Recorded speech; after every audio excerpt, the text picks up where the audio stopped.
Informe Enigma.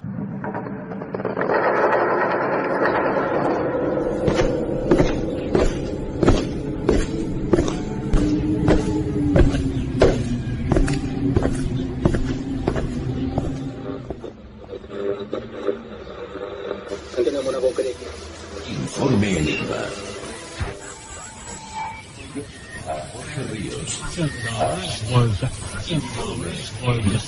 Jorge Ríos, Informe Enigma.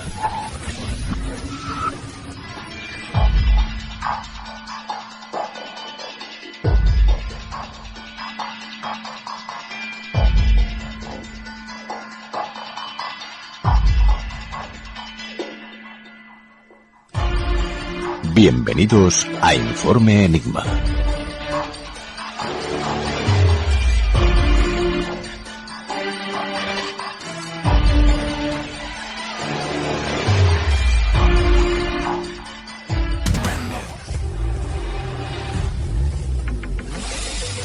Te recordamos las formas que tienes de ponerte en contacto con Informe Enigma. A través de Twitter, @Informe Enigma. Por correo electrónico, enigma-rpa@hotmail.com.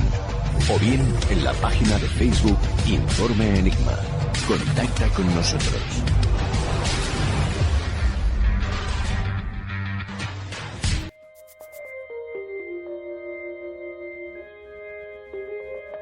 Sus maneras educadas, su forma clara de hablar y sobre todo sus ojos expresan un sosiego y calma que para nada refleja la realidad. Tras esta simple apariencia de intachable ciudadano se esconde un auténtico monstruo que era capaz de desatar el mayor de los infiernos con tan solo chasquear los dedos. Un infierno reconocible y con un sello personal que perduró durante 31 años sin ser atrapado y con un legado de 10 víctimas mortales. Es el caso de un respetable padre de familia, presidente de una congregación de la Iglesia Luterana y líder de los Boy Scouts. Hoy hablamos de Dennis Rader, más conocido por las siglas BTK. Atarlos, torturarlos y matarlos.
Y para profundizar en este asesino en serie, en este monstruo, hoy de nuevo nos visita Gabriel Pombo.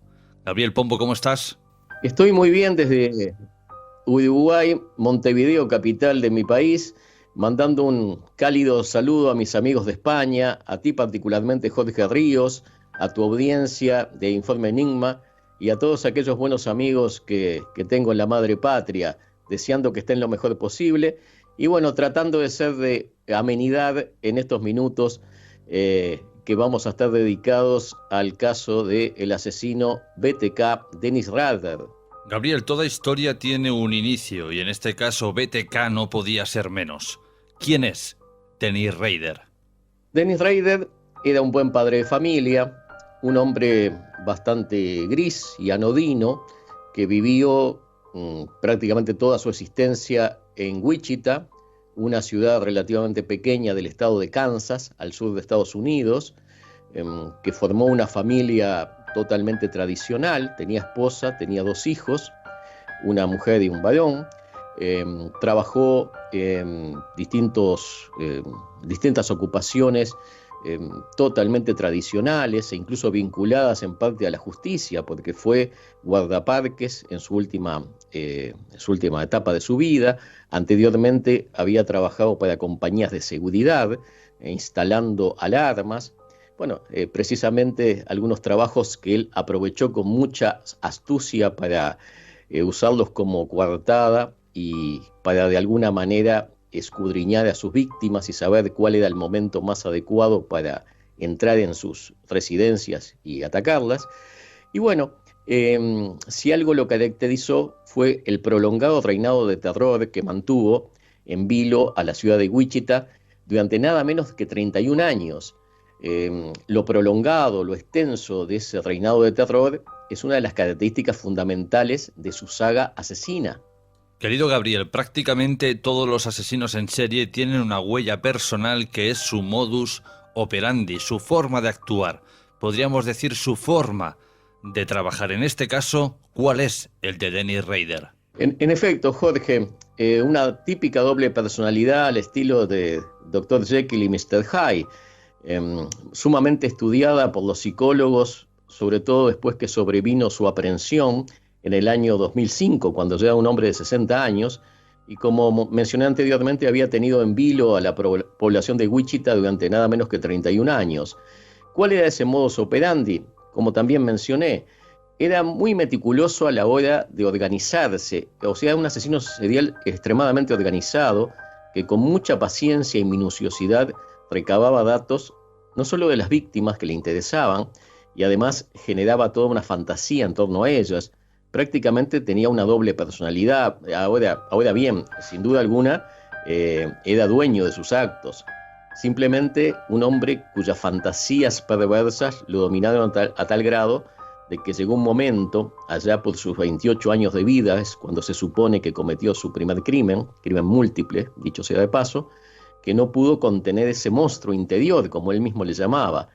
Y en lo técnico, digamos, su modus operandi de ultimar era introducirse clandestinamente en las viviendas de las víctimas, que él las escogía como femeninas. O sea, si bien en alguna oportunidad mató a algún hombre, lo hizo porque, no hay crimen perfecto, y pese a su minuciosidad, en algunos casos encontró a los maridos de estas mujeres en las casas cuando él no las esperaba, y tuvo más que nada para eliminarnos como testigo que asesinarlos. Pero su objetivo, su obsesión eran mujeres, en general mujeres jóvenes, e incluso había un grado de pedofilia en su accionar, ya que, sobre todo en la primera víctima, su obsesión era una niña de 13 años, una latina de 13 años, que también él terminó asesinando a los padres de la misma y al hermano de esta, que también era un niño, ¿no? Pero también en concreto, en cuanto a la manera de ultimar específicamente, bueno, este hombre hacía honor a las siglas que lo hicieron famoso, que es BTK, siglas de las iniciales en el idioma inglés de atar, torturar y matar. ¿Por qué? Porque, bueno, trataba de reducir a las víctimas primero mediante amenazas con una pistola o con cuchillos, lograba atarlas, o que si había más de una se ataran entre ellas bajo la amenaza de la pistola de Dennis Rader, y posteriormente que las tenía dominadas mediante las respectivas ataduras, procedía precisamente a torturarlas. Tortura que en parte era psicológica y en parte era directamente física, porque sobre todo se centraba en la estrangulación. Era tal el sadismo de este individuo que sofocaba, generalmente atando a los cuellos de las víctimas bolsas de nylon para provocar una extrema sofocación en las presas humanas que este hombre agredía, que las mataba lentamente. A veces, cuando estaba por terminar el proceso de estrangulación, aflojaba un poco para que la víctima respirara desesperadamente una bocanada de aire, y tal era su crueldad, tal era su perversión, que se solazaba en esa agonía de la víctima y volvía a presionar sobre su cuello hasta terminar matándola.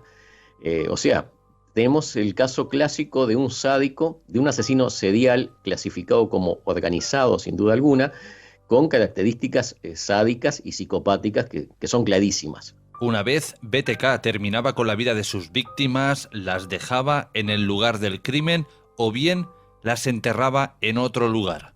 Bueno, hubieron distintos casos. Este hombre llegó al extremo en un caso de cuando ya había iniciado, digamos, su saga criminal y estaba por la 7ª u 8ª de sus víctimas.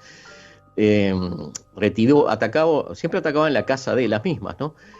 A una de ellas, después que la asesina, traslada el cadáver de esta mujer, de una mujer menuda, Dennis Rader, un hombre bastante corpulento, de más de 1,80 m, la lleva escondida el cadáver en su furgoneta hasta la iglesia luterana de la cual Dennis Rader era nada menos que el presidente. Acá vemos el grado de perversión y de fantasías psicológicas que dominaban a este individuo, ¿no? Entonces introduce subrepticiamente a la víctima, ya convertida en cadáver, obviamente, digamos, a donde estaba la sala de culto, la coloca en algunas, digamos, en algunas poses bastante perversas, le toma fotografías con una Polaroid, que era parte del kit de asesinato que llevaba, además de cuerdas, además de cintas adhesivas, además de bolsas para asfixiar a sus víctimas. Bueno, el hombre llevaba todo un kit de asesinato y también solía portar una cámara Polaroid con la cual sacaba fotografías. Bueno, sacó una serie de fotografías del cadáver de esta víctima, nada menos que en la sala religiosa donde se llevaba adelante el culto, del cual él en ese entonces llegó a ser incluso presidente de la iglesia luterana de Sion del norte de Wichita. Posteriormente retiró el cadáver y lo desechó en un baldío cercano. O sea, no tenía un modus operandi exacto y repetitivo en todos los casos. En algunas de sus agresiones, quizás simplemente porque no tenía tiempo, dejaba a las presas humanas ya convertidas en cadáveres dentro de las propias residencias donde él cometía sus agresiones, y en 2 oportunidades las llevó en su furgoneta y las lanzó. En el caso de esta mujer que te comento, que incluso hizo esa macabra parada en la iglesia luterana, y otra directamente también arrojó el cadáver a un baldío relativamente cercano de la zona de Wichita. También tengo que decir que, si bien la mayoría de los crímenes los cometió en la ciudad de Wichita, Kansas, él residía a unos 10 o 15 kilómetros de allí, en una ciudad dormitorio llamada Park City, que en una coqueta residencia campestre. 2 de sus víctimas, como dije, fueron vecinas de él, y a esas mismas fue a las que luego de ultimarlas en sus propias residencias, las arrojó a baldíos cercanos. Las siglas BTK significa Bind, Torture and Kill, que a la vez significa en español atar, torturar y matar. Gabriel, un total de 10 personas conforman el victimario de BTK. 9 mujeres y un hombre. ¿Esto significa algo? Y lo que indica, como anteriormente comenté, es que su predilección eran féminas, eran mujeres jóvenes, con determinadas características, también en algún caso con esa inclinación pedófila hacia niñas, y que las víctimas masculinas fueron casuales, porque se encontraban allí. Sobre todo en el primero y más, digamos, macabro de sus ataques, donde él eliminó a una familia entera, a una familia latina de los Otero. Fue el año 1974, cuando tenía 28 años, Dennis Rader. Él estaba obsesionado con una niña de 13 años de esa familia, y ese era su objetivo principal. Incluso lo confesó después de ser atrapado a los psicólogos que lo examinaron. Incluso el ensañamiento fue superior contra esta niña, porque no solo hizo ese juego de asfixia, de llevarla a una agonía, sino que después trasladó el cadáver desde el sótano de la casa hasta una buhardilla donde hizo un improvisado ahorcamiento de la muchacha y la fotografió y disfrutó plenamente con este asesinato en particular más que con otros. Bueno, eso es lo que te puedo decir. Las víctimas eran femeninas, esa era su obsesión, y las víctimas masculinas fueron casuales. Gabriel, en este caso, BTK dejó a alguien con vida, hubo algún superviviente, cometió algún fallo que permitiera a alguna persona poder escapar de sus garras. Supervivientes, sí, en efecto, hubo sobrevivientes, sobre todo en el segundo ataque. Mira, luego de la masacre que él comete el 15 de enero del 74 contra la familia Otero, donde mata a 4 miembros de la familia, como ya dijimos, su posterior asalto criminal se da 3 meses después, el 4 de abril de 1974, el asesinato cometido sobre Catherine Braich, de 21 años. Esta muchacha es ultimada mediante varias puñaladas en la espalda y en el abdomen. Pero ¿qué sucede? Él también tenía como único objetivo a esta muchacha, Catherine Braich. Él había hecho, como era su costumbre, todo un relevamiento de a qué hora la mujer entraba, a qué hora estaba trabajando, en qué momento era más fácil penetrar en la finca de ella. Pero bueno, como no hay crimen perfecto, el día que elige para penetrar en la casa y se esconde, como era armado dentro de un armario, para su sorpresa ve que la muchacha ingresa junto con otro joven, con un chico de 19 años que era hermano, este dato Dennis Rader lo desconocía, era hermano de la víctima y la había acompañado.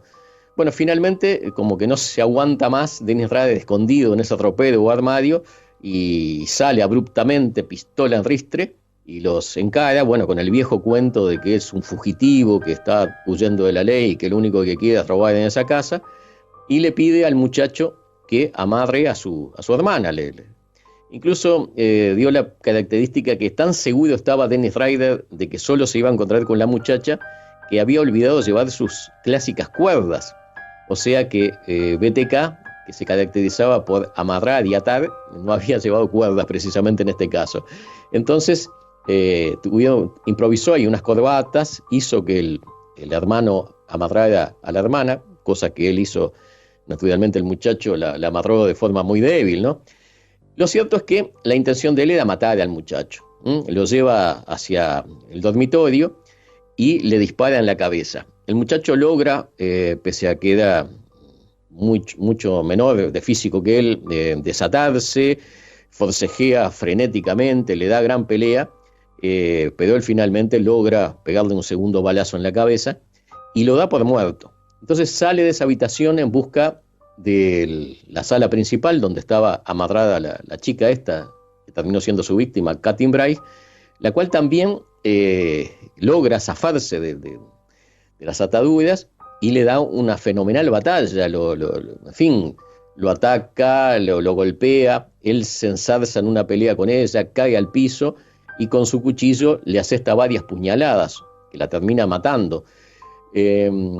Fue un fracaso para la mente perversa de BTK esto, porque no solo dejó una víctima con vida, porque el muchacho luego, a pesar de las heridas, nada menos tenía 2 disparos en la cabeza, pero logró sobrevivir y ir en busca de unos vecinos y pedir auxilio, pero el asesino no logró su objetivo, porque su objetivo era solazarse con el dominio de sus víctimas, era sacar fotografías para tener esos perversos souvenirs, era incluso masturbarse sobre los cadáveres, cosa que había hecho con la niña Josephine Otero, porque evidentemente era un criminal de tipo sexual, y acá no logró ese objetivo. Desgraciadamente, la muchacha murió a los pocos días en el hospital víctima de las puñaladas y la pérdida de sangre, ¿verdad? Y esto le causó al asesino BTK, a Dennis Rader, un gran temor. Él pensaba que, bueno, al haber un testigo libre, iba a haber pronto una identificación de él, o sea, que lo iban a atrapar. Pasó momentos de mucha zozobra, Pero sin embargo, el hermano de Catherine Brahe, este joven de 19 años, que milagrosamente salió con vida, estaba demasiado conmocionado como para dar una pista certera y una identificación certera de quién había sido su agresor. Y eso permitió que quedara impune Dennis Rader. Solo que durante 3 años se mantuvo bajo el efecto de este temor de ser atrapado y no volvió a cometer una de sus agresiones. ¿Sabemos algo de Dennis Rader, digamos, de puertas para adentro? Es decir, ¿cómo era en su ámbito familiar? ¿Cómo era ese padre de familia, ese líder de los Boy Scouts y de la Iglesia Luterana? BTK era, como también hemos dicho, y es bastante conocido, el típico buen padre de familia americano, más allá de esa doble vida y esa perversa personalidad que lo caracterizaba. Él se casó muy joven con una chica de origen alemán llamada Paula Dietz, la cual también era una muchacha de buena familia, religiosa, también era practicante del mismo culto que Dennis Rader, de la misma iglesia luterana. Ella era una bibliotecaria, es más, siempre tuvo un trabajo estable a diferencia de él, que tuvo varios trabajos y en algunos de ellos, como por ejemplo en la compañía de aviación Cessna, lo fue despedido. Precisamente el hecho de que Dennis Rader en algunos periodos estuviera desocupado le daba tiempo y ocio suficiente para su labor de persecución y de conseguir información para llevar a cabo esas fantasías criminales. Pero bueno, en su ámbito familiar era un hombre, como se dice comúnmente, felizmente casado, con una chica irreprochable, con la cual a su vez tiene 2 hijos, una hija mayor y después un muchacho. La hija es más conocida mediáticamente por varias circunstancias, entre ellas de que cuando la policía ya tiene datos firmes sobre la culpabilidad de Dennis Rader, pero le falta una prueba de ADN, usan el semen que él había dejado en su primera incursión criminal sobre el cuerpo de la infortunada niña de la familia Otero. Y bueno, con las muestras de ese semen aprovecharon que bueno, había en un banco de datos ADN de la hija de Dennis Rader, hacen los peritos, las comprobaciones correspondientes y ven de que hay una coincidencia total en el ADN. Por lo tanto, ya no había dudas de ningún tipo de la culpabilidad de Dennis Rader. Esto es en la última etapa, cuando él manda el famoso cassette a una televisora de Wichita y donde pueden rastrear finalmente desde dónde había enviado ese cassette y todo lo demás. Pero el último eslabón que faltaba unir era el tema del ADN, y ya que se disponía, tan previsora fue la policía de Wichita que habían pasado 31 años y todavía quedaban estos restos seminales aptos como para ser cotejados y bueno, y establecer la culpabilidad digamos, ante un tribunal sin ningún tipo de dudas. Se aprovechó que había ADN de la hija de él por determinados motivos en un banco de datos y hicieron el cotejo correspondiente y bingo. Si quedaba alguna duda, esa duda quedó descartada de que Dennis Rader era BTK, había sido el monstruo que asoló a la población de Wichita durante nada menos que 31 años. Querida audiencia, os ponemos un poquito en situación. Estamos hablando del monstruo BTK, un asesino que estuvo activo durante 31 años, sin embargo, tuvo un parón de 10 años, hasta que un periodista publicó algo así que era como 10 años se cumplen del último asesinato de BTK, estará en prisión o estará muerto. Algo que despertó en Dennis Rader un odio profundo. Y así fue, se manifestó y cometió ese error que lo llevó a prisión. Gabriel, la pregunta es ¿por qué estuvo 10 años sin matar BTK? Y eso, mi buen amigo Jorge, es lo que lo hace uno de los asesinos en serie más especialísimos del siglo XX, pese a que él es capturado en el siglo XXI, en el 2005. Toda su saga asesina se llevó a cabo entre enero de 1974 hasta 1991, que es su 10º y último crimen reconocido. Y este hombre siempre tuvo esa peculiaridad de tener un gran control, un autocontrol sobre sí mismo, pese a que, sin duda, como él mismo manifestaba, estaba dominado por un monstruo interior. Él lo llamaba el factor X o el gran monstruo. Esas, en las cartas que enviaba a la prensa y a la policía, ponía esos motes para explicar su compulsión criminal.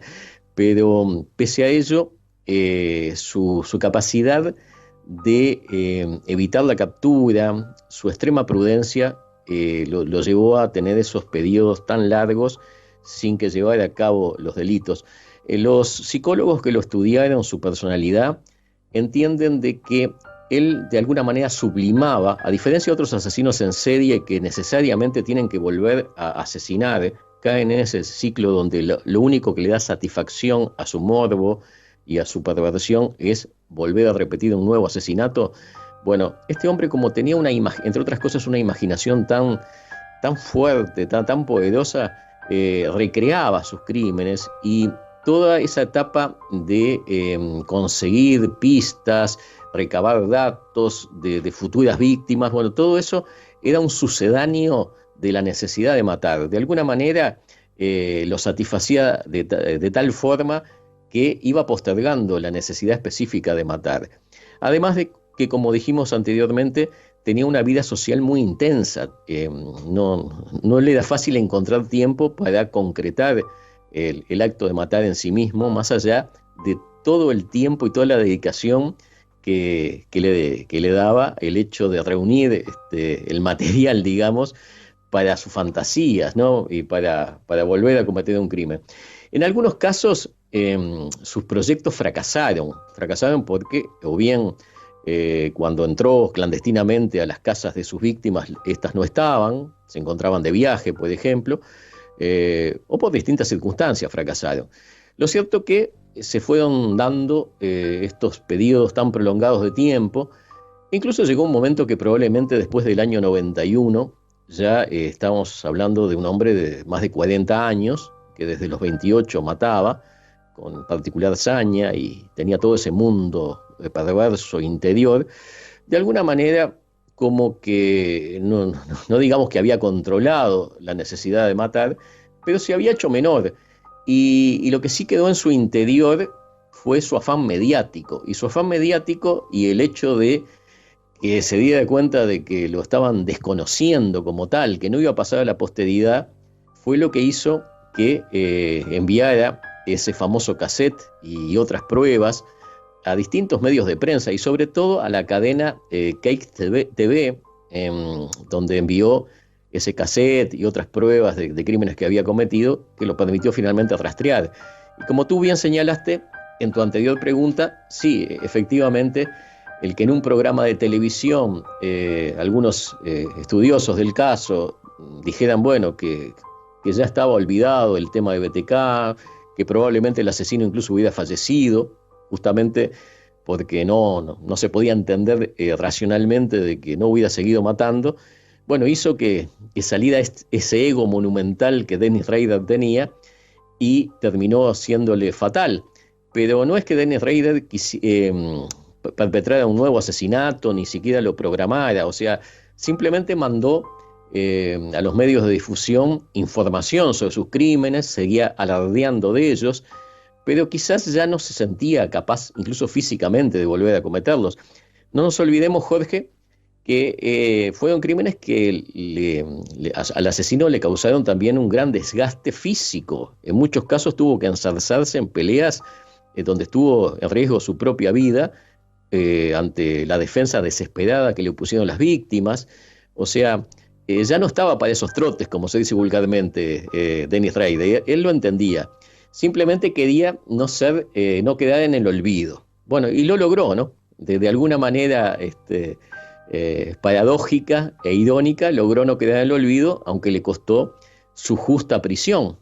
Hasta el día de hoy, ya siendo un hombre de más de 70 años, sigue con toda justicia preso, y bueno, ha recibido por lo menos cierto castigo, aunque también hay que pensar que la tragedia que este hombre concretó es tan grande que que algunos dirían que ni siquiera con la vida la podría pagar, pero por lo menos se consiguió tardíamente detenerlo y que esté purgando una prisión y bueno, traslado de la sociedad. Así que ha habido una legítima compensación para los familiares de las víctimas, para la sociedad de Wichita, a la cual este criminal aterrorizó durante 31 años, y él logró perversamente lo que no había logrado, o sea, pasar a la posteridad. Sin duda, seguirá siendo por mucho tiempo uno de los asesinos seriales más famosos y tristemente célebres del siglo XX, porque en ese siglo consumó sus crímenes, y del siglo XXI, porque no solo sigue vivo y preso hasta el momento, sino que en el año 2005 se produjo su captura. Centrándonos ahora en su captura, cuando Dennis Rader es detenido, ¿pone algún tipo de resistencia? O bien, digamos, tiene una actitud sumisa como diciendo, bueno, pues ya me han cogido, ahora ya para qué mentir.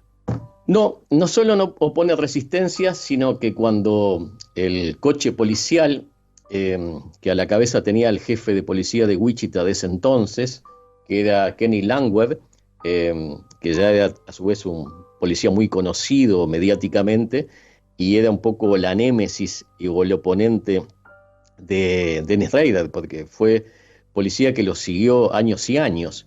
Hombre que también era más joven que Dennis Rader, o sea, cuando Dennis Rader comete sus primeros crímenes, el jefe de policía era otro, y Langworth, que es el jefe de policía cuando lo terminan capturando, era un veinteañero que recién se iniciaba en la fuerza policial de Wichita.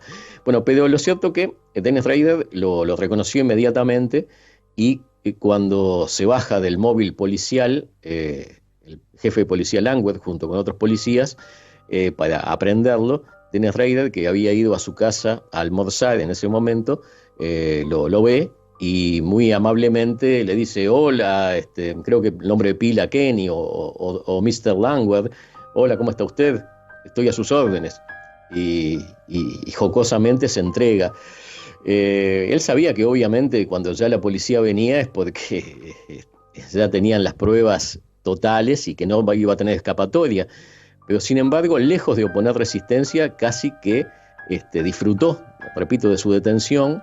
Luego fue llevado a la comisaría local y no necesitaron demasiado investigación los detectives para que él confesara, no solo con amplitud, sino regodeándose y dando detalles donde se solazaba en los aspectos morbosos de los crímenes que había cometido, mostrando también una memoria fotográfica, ¿no? Una memoria fotográfica que es parte de esa personalidad tan especial que este hombre ha tenido. O sea, tú preguntaste, sorprendido, cómo que, siendo un asesino serial, estuvo tanto tiempo sin matar. Y bueno, porque de alguna manera se solazaba, se recreaba, recordando los detalles milimétricos de sus tristes hazañas. Y también, bueno, como tantos asesinos en serie, guardaba souvenirs. Además, él tenía, una personalidad tan especial y un mundo interior tan fuerte, que enviaba poemas macabros e irónicos a la prensa, donde describía sus asesinatos, donde hablaba de ese ser interior que él le llamaba el monstruo o el factor X, que supuestamente lo impulsaba a cometer los crímenes. Bueno, fue catalogado por los psicólogos que lo estudiaron como un perverso típico, como uno de los individuos más perversos y más despojados de conciencia que se encontraron en toda su vida criminal, pese a lo cual podía mantener, paradójicamente, esa segunda personalidad que probablemente él lo hacía en forma irónica, burlándose de la sociedad. O sea, era un buen padre de familia, era un individuo religioso, llegó a ser, repito, presidente de la congregación luterana de Sion, de la ciudad de Wichita, en la zona norte, nada menos, y también tuvo actividades muy vinculadas a la justicia, ¿verdad? Fue guardaparques, fue también, un agente de seguridad para una compañía, trabajó muchos años. Bueno, en fin, una personalidad especialísima que lo hace digno de esta charla que estamos teniendo, ¿no? Es, sin duda alguna, es uno de los asesinos seriales más cautivantes del siglo XX y del siglo XXI. Ha logrado esa triste celebridad, no en vano. Entonces, querido Gabriel, entendemos que cuando Dennis Rader es procesado judicialmente, reconoce todos los crímenes. Sí, los reconoce, sin ninguna oposición, dando detalles. No hay duda alguna de que no fue sometido a ningún tipo de apremio para que diera los datos y las informaciones, porque disfrutaba dándolas. Es más, cuando él lo detienen, no había una seguridad de la cantidad de víctimas. Por lo menos una de ellas estaba fuera del radar de las autoridades y él aporta toda la información regocijándose, o sea, porque tenía esa perversión. De modo pues que no hubo ningún problema en el procesamiento, recibió 10 condenas a cadena perpetua, porque hacía unos años que había sido derogada en Kansas, en general en el estado de Kansas, la pena de muerte, y eso le permitió salvar la vida. Y bueno, volvemos a lo mismo. Uno de los casos más paradigmáticos del siglo XX y principio del siglo XXI en materia de asesinos seriales. Es el típico vecino de al lado del que nadie sospecharía ni tendría ninguna precaución. No daba miedo, no daba temor, infundía una personalidad tranquilizadora, y escondía a un monstruo realmente, ¿no? Él hablaba de un monstruo interior, pero él era un monstruo con todas las letras, solo que adaptado a la sociedad perfectamente, y podía llevar a cabo esos crímenes, porque no estamos en ningún momento ante un sociópata desequilibrado mentalmente, sino a un típico psicópata de una inteligencia superior a la media y además con un pleno dominio de sí mismo, sin duda alguna. O sea, todos estos elementos fueron estudiados y ratificados, o sea, asesino serial de tipo organizado, psicópata, y además, dentro de la subclasificación de los asesinos seriales, sin duda alguna, estamos ante un sádico. Huelga hacer más comentarios en cuanto a su sadismo, ¿verdad? Gabriel, para ir encarrilando la recta final de nuestra charla de hoy, ¿cómo es BTK en prisión? En prisión es un prisionero modelo, como suelen ser la mayoría de los asesinos en serie psicópatas. Incluso ha logrado algunos beneficios. En prisión está aislado por su seguridad, ¿verdad? O sea, no se le permite el contacto con los otros presos, pero por su seguridad, porque probablemente lo atacarían, su vida correría serio peligro. Él puede en determinadas horas salir al patio de la prisión cuando no hay otros compañeros, mantiene contacto con algunos de las celdas cercanas, tiene una relación romántica con una mujer periodista que se enamoró de él y continuamente le manda cartas y lo visita de vez en cuando. Esto puede parecer llamativo, pero sin embargo es bastante frecuente que los asesinos en serie pueden tener ante el sexo femenino, ante mujeres con ciertos desequilibrios, claro está, un atractivo especial. Incluso hay un nombre para esta parafilia del enamoramiento hacia los asesinos en serie, así que pues que hasta recibe alguna visita, no de su familia, porque su familia lo ha dejado de lado totalmente, su mujer no le ha hablado nunca más, su hija y su hijo lo han repudiado, pero dentro de todo no la pasa tan mal, ¿no? Incluso, te reitero, tiene una compañera con la que periódicamente tiene visitas conyugales, tiene algunos presos que le tienen admiración, de sus celdas cercanas, y tiene la protección de que se lo mantiene aislado del resto de los reclusos donde podría ser agredido, ¿verdad? Porque es un hombre que generó en su Wichita natal mucho odio. A ver, incluso algunos de esos presos pueden tener parentesco con las víctimas, en fin. Dentro de lo que se puede pedir, tan mal no le ha ido, y ha logrado esa notoriedad que tanto necesitaba. Así que también, hasta donde estoy informado, tiene algunos pequeños privilegios, como poder hacer uso de Internet, donde puede entrar y ver lo que se habla de él. tiene un televisor, tiene, en fin, libros, en fin, hay asesinos que le han hecho muchísimo menos daño y que la están pasando mucho peor que él, y otros que han sido ejecutados directamente. Así que eso es lo que te puedo decir en cuanto me he informado sobre la vida actual en prisión del asesino BTK de Sniff Rider. Un asesino mediático, esa sería otra de las definiciones que podemos dar. Uno de los asesinos más mediáticos, más imbuidos de un mesianismo mediático que lo terminó siendo fatal a los efectos de perder su libertad. Aunque también está esa paradoja. Bueno, él de alguna manera era tan fuerte su compulsión, su deseo de ser notorio, de pasar a esa triste notoriedad y posteridad, que cabe preguntarse si no fue también, como dijiste al principio de la charla, fue un error voluntario, fue una torpeza, o de alguna manera inconsciente, pero inconsciente hasta por ahí nomás, él no cometió ese error de enviar el famoso cassette sabiendo que lo iban a rastrear, porque de alguna manera se sentía incompleto si moría siendo un don nadie. O sea, fue tan grande su afán mediático que por algo es lo que es Dennis Rader. O sea, no podía él quedar sin ser conocido. Era tan fuerte su compulsión que era tan grande como la compulsión de matar y de asesinar de la manera que lo hacía, ¿no? O sea, si yo diera otra definición de quién fue Dennis Rader, de quién fue BTK, lo diría uno de los asesinos más mediáticos del siglo XX y del siglo XXI.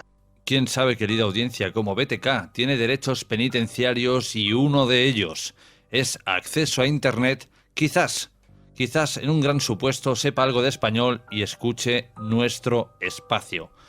Mientras tanto, Gabriel, como siempre, un verdadero placer que nos hayas traído la historia de este auténtico monstruo tan mediático que al parecer fue atrapado por inflar su ego. En efecto, mi buen amigo Jorge, una semblanza muy breve, porque evidentemente para profundizar en todos los actos criminales y en todas las facetas de este individuo, tendríamos que disponer de un programa de horas y horas.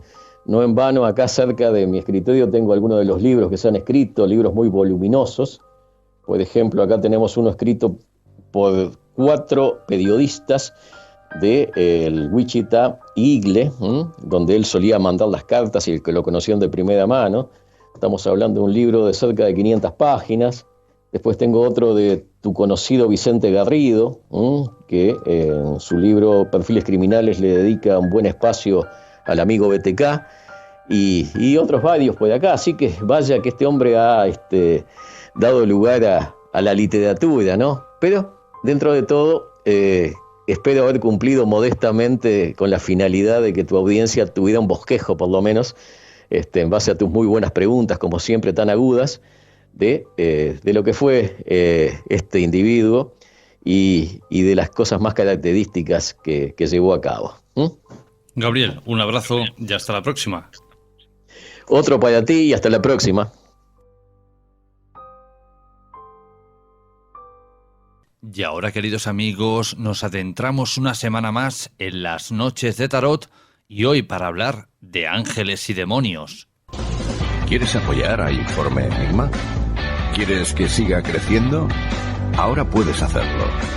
Tan solo tienes que ir a la interfaz principal de Informe Enigma en iVoox y entrar en la opción habilitada en azul que pone Apoyar. Una vez aquí, escoge la opción que mejor se adecue.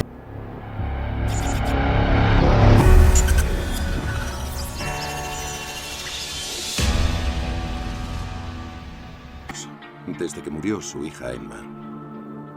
¿Sí? Aquí es donde has estado escondiéndote. Ahí fuera hace un día precioso. Sí, eso me han dicho. John, tengo un caso al que me gustaría que le echaras un vistazo.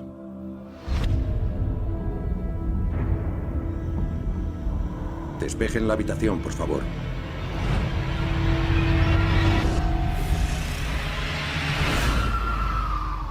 ¿Qué ves? ¿Estás bien? La agente Coles, doctora en... Psicopatología, Columbia. Está elaborando un perfil psicológico completo del asesino. Con el debido respeto, no tengo ninguna confianza en lo paranormal. Creo que es una farsa. No hay ningún problema. Opino lo mismo de los loqueros. Vais a formar un equipo estupendo. Comencemos por el principio. 3 asesinatos. Sin ADN, nada. ¿Qué opina de la nota? ¿Quién soy? Le diré en 2 palabras quién soy. ¿Qué hago y cómo vivo? Es de la ópera La Bohème. Escuché esas mismas palabras el mismo instante en el que estaba leyendo el informe que me trajo del caso. Hemos recibido una llamada anónima hace una hora. 4:16. ¿Un verso de la Biblia? Es la hora, las 4:16 en punto. Sabía que llegaríamos justo a esta hora, porque él lo sabe todo. ¿A qué te refieres, John? Él ve cosas igual que yo, pero a él se le da mejor. Hola, John. Quería conocerte hace mucho tiempo. Tú sabes por qué hago lo que hago. A veces los mayores actos de amor son los más difíciles de cometer. Nos lleva una gran ventaja y estamos haciendo lo que él quiere. Vamos, John. Cuéntame lo que estás viendo. ¿Dónde está?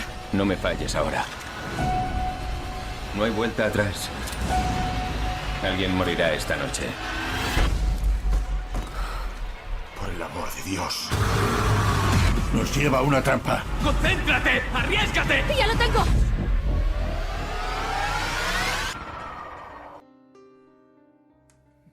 Y ha llegado el momento de introducirnos una semana más en las noches de Tarot. Y hoy para hablar de un tema también muy interesante. Ángeles y demonios. Energías positivas, energías oscuras. ¿Existen, no existen? Yolanda Martínez, ¿cómo estás?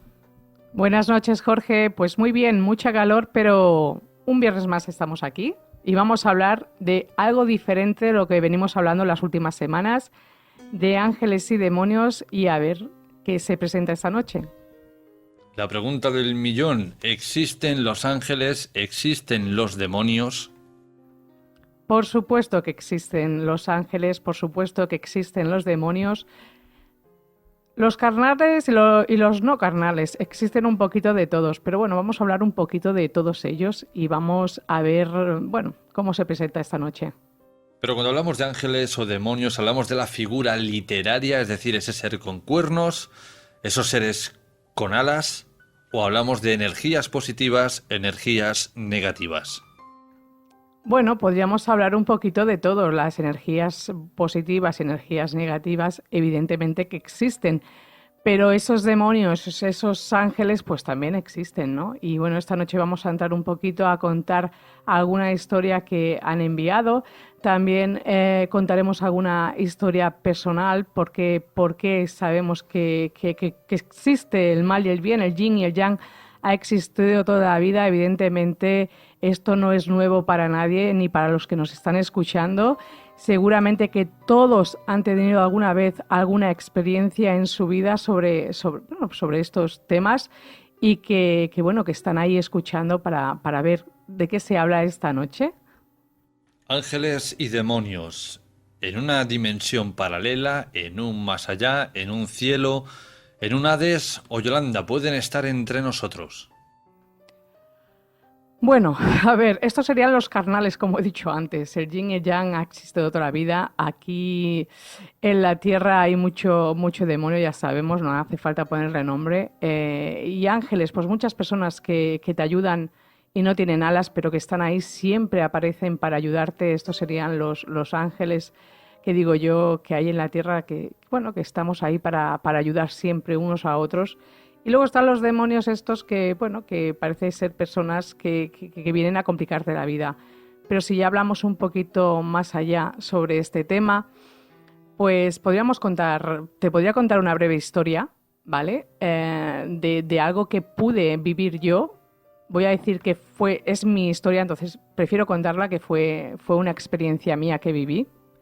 Prefiero contarla así. A ver, yo la cuento, cada uno que coja lo que quiera o que lo interprete como quiera. Yo tenía, pues mira, el 9 de marzo de 1978, iba a cumplir 2 añitos el día 10, al día siguiente. ¿Qué ocurrió ese día? Pues que mi madre pues se fue a hacer la faena arriba, tenemos una casa muy grande y ella pues se fue a hacer el trabajo arriba y a mí me dejó abajo pintando unos dibujos. ¿Y yo qué hice? Pues cogí una llave de un armario que no debí coger nunca, lo abrí y me tomé un medicamento que habían recetado para mi hermano mayor. Y cuando bajó mi madre de hacer la faena, yo le dije que aquellas pastillas estaban muy buenas. Cuando mi madre se dio cuenta que yo había abierto aquel armario de una llave que ella escondía y que jamás entendió cómo pude hacer eso con tan solo 2 años que estaba a punto de cumplir, la verdad es que se puso las manos en la cabeza, me llevó al médico. Cuando yo llegué al médico ya estaba inconsciente. El médico dijo que, bueno, sobreviví gracias a Dios porque estaba al límite. Y bueno, aquí está. Evidentemente yo esta historia, si no me la cuenta mi madre durante lo largo de mi vida, nunca lo hubiera sabido porque no recuerdo nada. No tengo ningún recuerdo, solo tenía 2 añitos, o sea, imposible. Pero claro, yo crecí porque mi madre pues me lo recordaba porque no entendía cómo fui capaz de abrir ese armario con una llave que ya tenía escondida. Y yo, pues bueno, de mayor, cuando acudí al médium, que hace semanas que dije que había ido, él me dijo pues que desde que era muy pequeñita habrían intentado entidades negativas pues eliminarme de este plano para no poder ayudar a la gente, lo que hago hoy en día. Ya sabéis que me dedico a ayudar a las personas a través del tarot, a eso me dedico. Y claro, al decirme aquello me sorprendió mucho porque recordé pues cómo he tenido que crecer yo con aquello que le marcó tanto a mi madre, porque siempre me decía, ¿cómo podías ser tan espabilada de pequeña y ahora de mayor no lo eres tanto? Y a mí pues me ha traumatizado un poquito, porque la verdad digo, pues yo tampoco entiendo cómo una niña de 2 años pudo hacer lo que hice. Entonces yo cuando era más mayor y me dedicaba al mundo del tarot, quise preguntarle al tarot qué es lo que ocurrió. ¿Qué es lo que ocurrió? Cuando yo estaba moviendo las cartas, las estaba barajando, me saltó una carta por los aires, así como lo escucháis. Me saltó una carta, se cayó al suelo y adivinad qué carta se me cayó. La carta del diablo y encima invertida. Ahí está claro que me dieron la respuesta después de tantos años que mi madre pues me recordaba aquel trágico suceso que para ella fue muy trágico, que le marcó muchísimo y que me recordaba pues prácticamente muy a menudo. Y entonces pude ver que aquello no lo pude hacer yo sola, que me echaron una mano. Alguna entidad negativa me facilitó el que yo hiciera aquello, porque casi no estaría aquí contándolo. Hay muchas personas que confunden lo que es un visitante de dormitorio con entidades oscuras, es decir, en ocasiones estamos dormidos, pero nuestra mente se despierta antes que nuestro cuerpo y proyecta fuera nuestros miedos en forma de sombras. Lo digo porque es normal, es recurrente escuchar este tipo de historias cuando la gente está durmiendo o se acaba de despertar.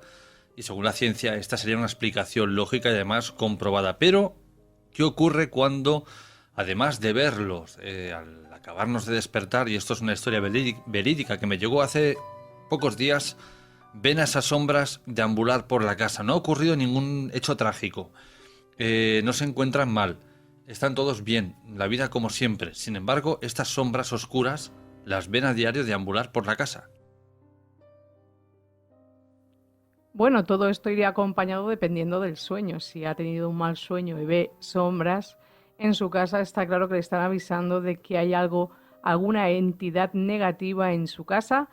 Entonces luego ahí tendría que hacer una limpieza. Eso es mi consejo. Si los sueños, ya hace semanas que estamos hablando de ellos, siempre nos avisan de cosas que suceden y que nosotros pues no podemos captar porque de día pues el trabajo, los niños, la faena, no somos capaces de captar, y cuando dormimos ahí lo podemos visualizar todo. Entonces, si se despiertan y ven sombras, evidentemente le están avisando de que algo va a suceder ese día o que hay alguien en su casa.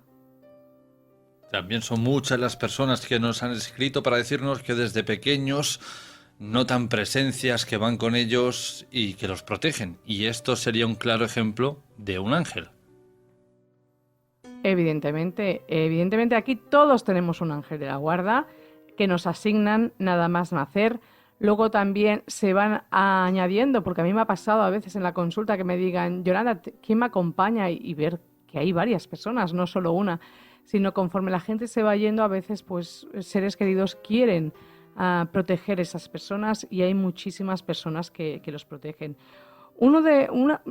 Realmente cuando a mí me cambió muchísimo la vida fue cuando yo me leí el libro de Diana Cooper, que son historias de ángeles que ocurrieron de verdad. Son 777 mensajes de esperanza e inspiración de personas que han tenido sucesos reales con ángeles. Tengo que decir que cuando a mí me llegó este libro, francamente me aburría muchísimo porque soy bastante incrédula. Aunque me dedique al mundo de lo que me dedico, soy muy incrédula. Yo soy de ver para creer. Entonces, antes he contado la parte tan traumática que tuve de pequeña con un ser y una entidad oscura. Ahora pues pasaremos a hablar de la parte más angelical, una vivencia que tuve yo a raíz de leerme este libro. Yo aconsejo a todo el mundo que se lea algún libro de ángeles porque le va a ayudar a entender muchísimas cosas. Yo al llegar este libro a mis manos y al leerme los 777 mensajes escritos por personas diferentes que habían tenido experiencias con ángeles, pues la verdad es que yo dudaba un poco, soy bastante, bueno, es lo que he dicho antes, muy incrédula para creer. Yo soy ver para creer y así, por eso me pasa lo que me pasa luego, pero bueno. Cuando yo me leía el libro pensaba, ¿cómo puede ser que la gente se crea estas cosas? No me lo creo, no me lo creo, me leía una historia, no me la creo, me leía la otra, no me la creo, no me la creo, así. Y de golpe en mi casa comenzaron a aparecer plumas blancas. Y yo decía, ¿pero por qué aparecen plumas? No lo entendía porque antes jamás había visto una pluma.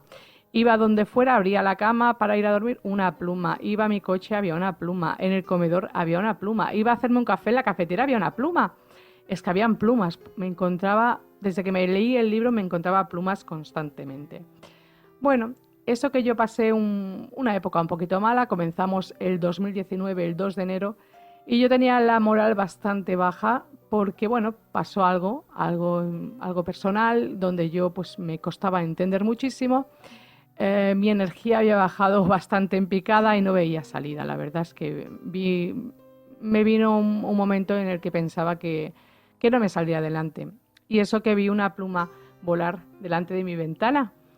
Y creí, qué pluma más bonita, Dios, cómo está volando. Y mira qué manera de volar, porque es que iba volando, pero se iba quedando delante de la ventana. Y yo pensaba, bueno, pues nada. Me la quedé mirando, venga a mirar. Y esa pluma seguía moviéndose. Y yo no tengo balcón, es un rellano muy pequeñito. Pues ahí se fue a parar la pluma, una pluma preciosa. Me asomé, la vi y dije, pero bueno, ¿esto qué es? Y claro, me fijé por eso, porque me había leído este libro tan maravilloso que luego entendí todo lo que me sucedió. Entonces, al ver esa pluma, dije, algo va a cambiar, lo sé, eso es un mensaje de ellos. Me están diciendo que aquí no se ha terminado, que esto es el principio. Así fue, no hizo falta que ocurriera al día siguiente, sino el mismo día comenzaron a suceder cosas en mi vida y doy por hecho de que mi vida cambió desde ese momento y ha sido hacia arriba, he ido sumando, he dejado de restar y gracias a ese mensaje de esos ángeles que me enviaron a través de esa pluma. Tenemos aquí el testimonio de un oyente que dice algo así como: hace casi 2 años estaba en mi casa concentrándome en mí y no sé cómo conecté con una entidad que me decía que era Mexidec. Recuerdo que estaba como durmiendo, cuidado con este factor, como durmiendo, mientras tenía esa conexión y de golpe noto que me empuja, que alguien me tira del brazo, que me hizo despertar y me decía que tuviera cuidado, que me querían robar el alma. Bueno, pues esa persona seguramente que había estado en o había hecho algún tipo de cosa ritual o hizo algo que su conciencia le hizo ver que hay que tener cuidado con quién se pacta, porque cuando recibes este tipo de mensajes seguramente que has hecho algo que no debías y te vienen a decir eso. O sea, hay que tener muchísimo cuidado. Por eso siempre digo a la gente que no trabaje, que no haga rituales de magia negra, que no practique amarres, que no intente hacer daño a nadie, porque luego vienen y te puede salir bien la jugada, pero ellos siempre se van a cobrar. Todo tiene un precio en esta vida. ¿vale? Todo tiene un precio y el precio en este caso sería muy alto. Y ese sueño, la verdad, es que pone los pelos de punta. Otro de nuestros oyentes decía, ¿quién y qué está al otro lado? Algunos no quieren saber nada de nosotros, pero otros déjalos tranquilos, que no son precisamente gentiles. ¿Gentiles en qué te refieres? ¿Quién les decía? No dice nada más, lo que intuimos es que como déjalos tranquilos y no los molestes porque no son nada amables. Ah, por supuesto, por supuesto. Eso es un mensaje claramente de su guía, su ángel, que le está avisando. Es lo que digo yo, cuando tú recibes ese tipo de mensaje, seguramente que estas personas han estado un tiempo en el lado oscuro. ¿Y qué pasa? Que es un peligro. Yo tal vez, es lo que digo, tal vez o se piense la gente que por el estar en el lado oscuro todo es más fácil y todo es más divertido. Y que el de arriba siempre es el que está castigando. No, no, no. Aquí si alguien te va a castigar de verdad, va a ser el otro. ¿Vale? La parte oscura no tiene corazón, no tiene fines buenos.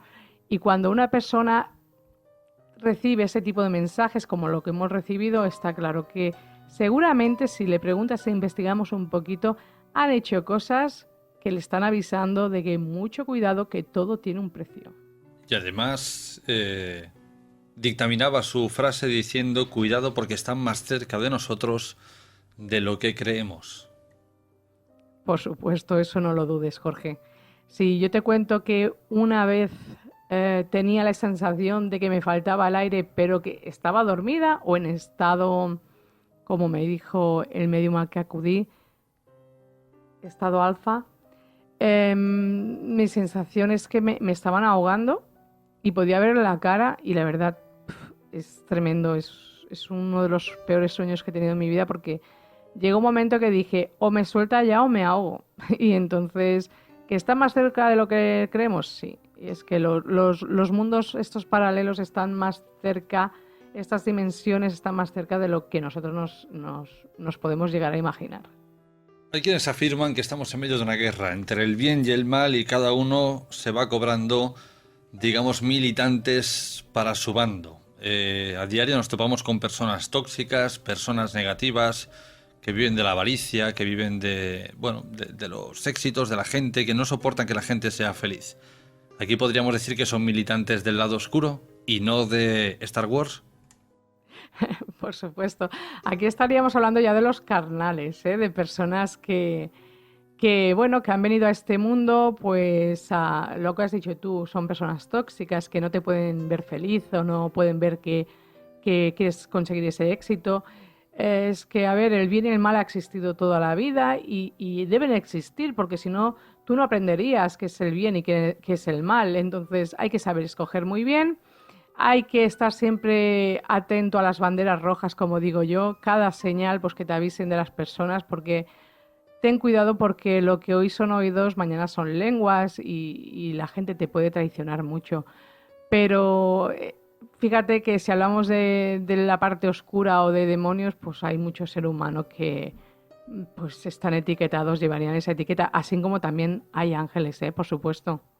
Y conocemos a unos cuantos oscuros, pero vayamos con las preguntas del tarot. Vamos con la primera, de una amiga que dice: quisiera saber si volveré a ver a Jacinto. Ella es Acuario de 43 años y Jacinto, Escorpio de 49 años. Volverá a verlo, a saber de él. A ver, ¿qué se me ha caído? Lo estoy haciendo... Sí. Se me ha caído 3 cartas del tarot de las brujas. Lo primero que me sale son mensajes.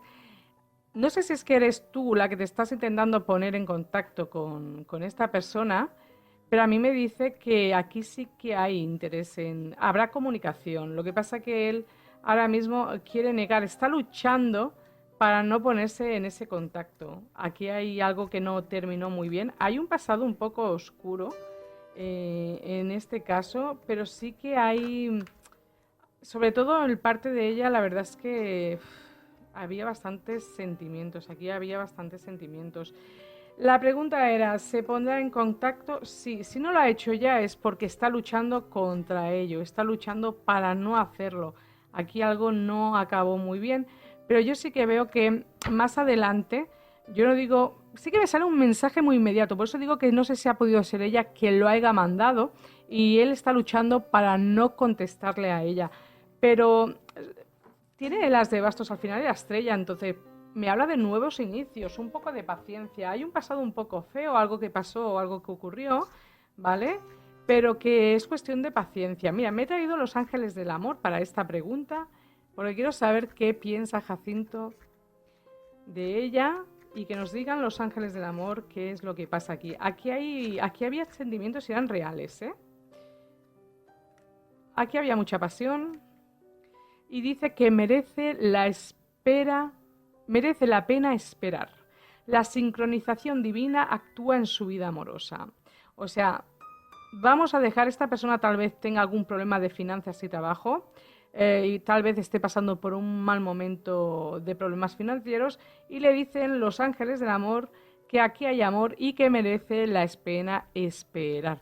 Así que un poquito de paciencia y ya verás cómo vas a tener noticias de esta persona. Jorge te ha cogido el consejo y te dice el paje de agua. Dice, una nueva persona irrumpe en tu vida, una de tus relaciones entra en una nueva fase. Capacidades psíquicas incrementadas. A ver, lo de la nueva persona, yo veo que estamos preguntando por él. ¿Él qué signo era? Jorge, ¿me lo puedes recordar? Escorpio, un signo de agua. Vale, pues si él es un signo de agua y ha salido el paje de agua, está claro que este mensaje es para la persona que quiere irrumpir en tu vida, que sería el caso de agua. Es un sí. Lo que pasa es que esta persona me dice incluso que está teniendo algún tipo de problemas, que le está costando muchísimo dormir y descansar por las noches, pero que tengas mucha paciencia, que sí, que vas a tener, vas a saber de él. No es una cosa que se haya roto para siempre. Y para concluir la tanda de preguntas de esta semana, una amiga Piscis de 44 años quiere saber si volverá al trabajo, porque con la situación actual del COVID que corre como la pólvora, la incertidumbre está en el aire. Vamos a ver, con el tarot de Marsella, el tema laboral, ¿vale? Me gusta en el amor, me gusta utilizar el tarot de las brujas, en el tarot laboral me gusta mucho utilizar el tarot de Marsella. Vamos a ver qué nos dice para esta Piscis. Sí, en septiembre, lo primero que le sale es el septiembre. Sí, volverá al trabajo. Sí. Vamos a ver si vuelve al trabajo y todo irá bien. Sí. Vuelve al trabajo y veo que no va a tener ningún problema a la hora de empezar ese trabajo, ¿vale? Sí que es verdad que me dicen que hay un cambio. Van a haber muchos cambios. Eso también sale. Sale un cambio muy radical en este trabajo, donde me dicen que seguramente que algunas cosas van a cambiar. Y tengo la sensación de que alguien, o un turno o algo, puede pasar que alguien se quede como cojo, ¿vale? Aquí me dice, no cojo de invalidez, no. De que igual un turno que si son 4 personas, pues que queden 3, o que se pongan personas a trabajar en un turno, que puede haber muchos cambios, porque me habla de unos cambios bastante importantes, pero sí, hay trabajo seguro, pero con cambios. También te lo tengo que decir. ¿Le coges un consejo? A ver qué... Bueno, la carta del loco, el soñador. Un acto de fe, sé fiel a tus sueños, ocasiones inesperadas se perfilan en el horizonte, que es lo que le venía diciendo, que hay cosas y cambios que se perfilan, pero que no se queda sin trabajo. Pues con esto llegamos al final de nuestro espacio. Yolanda no tiene redes sociales, pero formas de contacto. Al 647-552954. Sigo sin redes sociales, estoy muy feliz, así ninguna entidad negativa puede atacarme por si acaso. Sigo estando feliz, ya sabéis, si queréis escribirme o llamarme y os informo. Hasta la próxima, Yolanda. Hasta la próxima.